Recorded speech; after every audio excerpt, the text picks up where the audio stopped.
Hi, I'm Jennifer tonight, and I am the math coach at Amesbury Middle School. I'm here again for another ST Math parent video. And today's video is about when students are struggling on ST Math and how you as a parent can support your child. Now, as you've seen so far, ST Math is a program that is independent. So students who are doing ST Math, for the most part, should be doing it independently. With that said, sometimes you will see students that start to struggle on puzzles because they are getting too hard. And the first step when this is happening is on this ST Math toolkit that was sent home to children in the beginning of the year. I know at the middle school at least, I'm not sure at the elementary schools. Is students, when they're on ST Math, especially when they're struggling, should be going through what is called the learning cycle, thinking before they're clicking. When they're on those puzzles, students should first, when they see the screen, see what do you notice on that screen? What do you think the puzzle is asking you to do? After that, students should predict what do you think will happen when you click? Then they should analyze after they click what happened in the animation when I clicked. And then they should connect. What did you learn from the animation?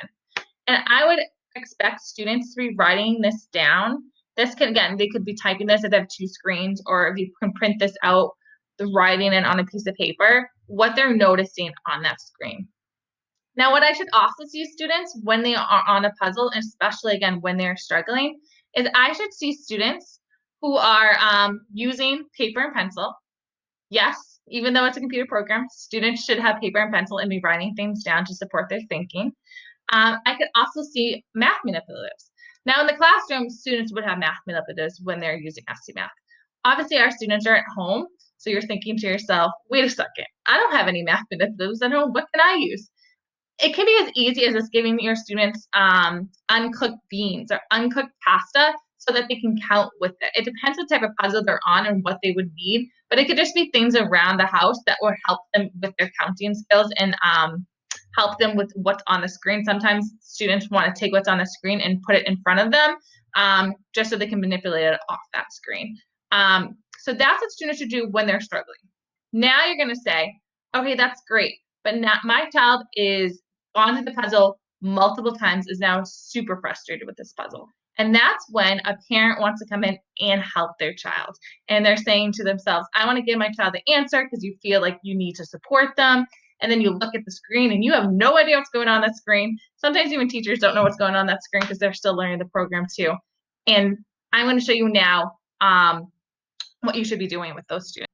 Now, when students get to that frustration level and you are stepping in as a parent to support your child, you want to make sure to be asking that student questions. Instead of giving them the answer saying, click here, do this, you want to ask the student questions, as this is going to help them reflect on their own learning and be doing their learning, and that the information is coming from them. Why this is so important is that in ST Math, the puzzles get harder and harder in that level. So if you help and support your child with the puzzle, the next puzzle they might not know how to do because they didn't know how to do the puzzle before. So you want to make sure they're learning the puzzles. So as they get harder, again, the thinking's coming from them, and they're reflecting on that learning's coming from them instead of giving them those answers. You want to ask them facilitating questions. And here on the toolkit, there is a bunch of facilitating questions that you can ask them, such as things of what have you tried before? What happens when you click?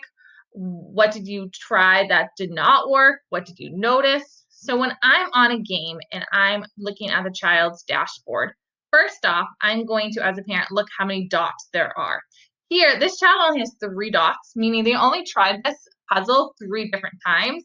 So as a parent, I might tell my child, okay, you need to make sure you're writing this down on a piece of paper, and I want you to look at the animations and try it yourself first. If this now has 7, 8, 9 dots underneath, then as a parent, you might say, I need to step in to support. And you might ask that child also to go to extra help with your child's teachers during Wednesday mornings or during CE time. But if you as a parent are doing it, you're going to ask them facilitating questions such as, what can you click on this page? Okay, so you can click on numbers. And when I press this, what happens? What happens to my animation? Okay, I see the 1, I see the 5. Oh, okay, so what happened? why do you think Gigi didn't get past this level? What do you think happened? And you're going to ask them facilitating questions like that. Now, the next thing you might say is, well, that animation went pretty fast and I couldn't see everything. So when you press on the numbers for the animation and I press that green button, if I double click on the page, I am going to get some tools. I'm going to get this play button where I can pause and I can rewind and I can go at the speed that I want for the animation. So I can go back with my time. Okay, what's happening? What happened there? Why did that line go up vertically? Why is this line going horizontal? And you can kind of talk to your child about what's going on. You also have this annotation tool right here where you can help and you can write on that page as well. Now, a hint as well as just sometimes you can't double click or you forget to double click. A hint as well is if your child's struggling on a puzzle and you're there supporting them, if you hit on their name and you press settings, you can press the auto pause button. If you press that auto pause button, this time now when I put in the answer, it automatically brings me to this tool without double clicking on the page. So if I press play now, again, I can pause and do all that stuff with this. Again, I would only use this tool, the auto pause button, if my child's struggling and I'm there to support them, or if I see that they're going too quickly through some puzzles and they aren't understanding, and I want them to slow down and watch the animation. That is when the auto pause button will be really helpful. I'm going to put down underneath this YouTube video the STMath toolkit if parents have not seen that yet. I'm going to put the STMath parent page as well.